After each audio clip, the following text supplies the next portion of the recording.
Hi, I'm Nick Paulson and you're watching News 24 Live. I have the privilege of being joined in studio by former Springbok hooker and 1995 World Cup winner, James Dalton, aka The Bullet. Can I call you that, James? Absolutely. Please don't stop. Of course, you've moved to Cape Town recently and you're going to be taking part in the Cape Town 10s next year. Would you like to just tell us a little bit about how you got involved and which team you're playing for? Well, yeah, first of all, thank you. It's nice to be a permanent resident in beautiful Cape Town.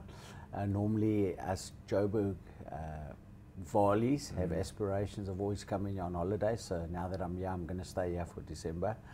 And yeah, obviously, Bobby and I have got a long standing friendship, as well as we were teammates and obviously competitors.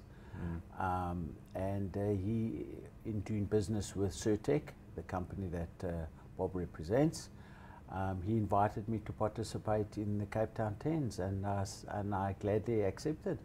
Okay. Now we'll get on to some other Springbok and rugby matches later, but let's just talk a bit more about the 10s. As a format compared to 15-man rugby and 7s rugby, is it growing? Is it progressing? Is it still just a sort of fun social thing for guys?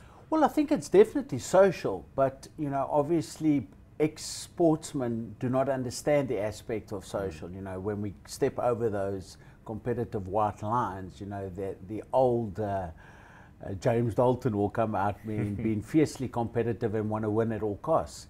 So yes, it's most definitely grown, and it will continue to grow. I think it's an amazing format whereby people like myself that no longer can play competitive sport can go out and play alongside and against old competitors and friends and foes, some of them, and have a nice day out along with the family.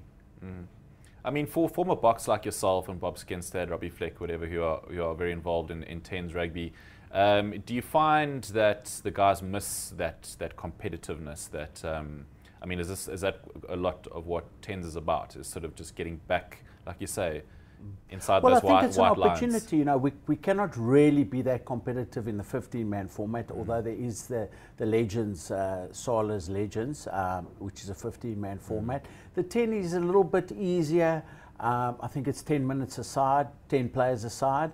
So, but in that, it still doesn't take away from the competitiveness and the physicality. And yes, a nice way to relive the old glory days. You know, I think any sportsman, and I can only really speak for myself, we always and will always miss our former glory days. And I mean, I still dream about them. So, you know, enough said. So, yeah, the tournament's taking place obviously in the new year. The weather is notoriously hot around that time of the year, and we also know that 10s is very social. A lot of the guys play these games but inebriated. Are you going to try and stay away from that? I mean, how do you take it seriously? I've heard some scary stories about the condition of some of the players the night after. But obviously, you know, I have a reputation to upkeep. So, yeah, you know, there's a time and a place for everything. What's nice with this format is that the beers are acceptable, unlike, you know, in the very well structured professional format. So, yeah, I think if you combine the two in the correct way, you can maximize the most fun and benefit out of the tournament.